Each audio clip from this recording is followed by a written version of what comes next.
আমার নাতি বৃহস্পতিবার 21 তারিখে নির্যাতন হয়েছে মনিরের হাতে।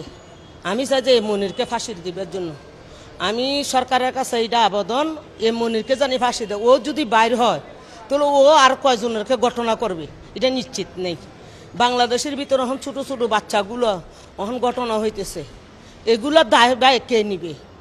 এখন যে আমার নাতি ছোটো থাকতে জানি এরকম ঘটনা হয়েছে, এটা দায় কে নিবে? এটাকে তো এখন বদনামি বাকি হয়ে গেছে। এখানে সুস্থ বিচার তো ওর ফাঁসি চাই, আর কিচ্ছু চাই না। তখন মানুষ আটলে বলে যে এই মেয়েটা নিজের থেকে শরম লাগে।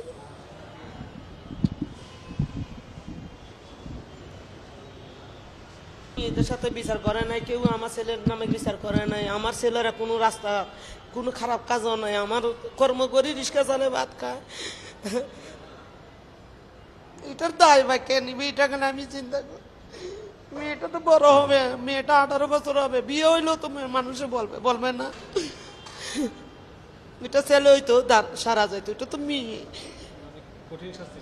ওটাকে আমি কঠিন শাস্তি চাই, ওকে ফাঁসি চাই, জানি আর কোনোদিন বাইরেই জানি কোনো মেয়েকে ও দর্শন না করতে পারে। ঘরে ঘরে জানি এই দর্শন এটা বন্ধ করে সরকার, এটা আমি সরকারের কাছে অনুরোধ।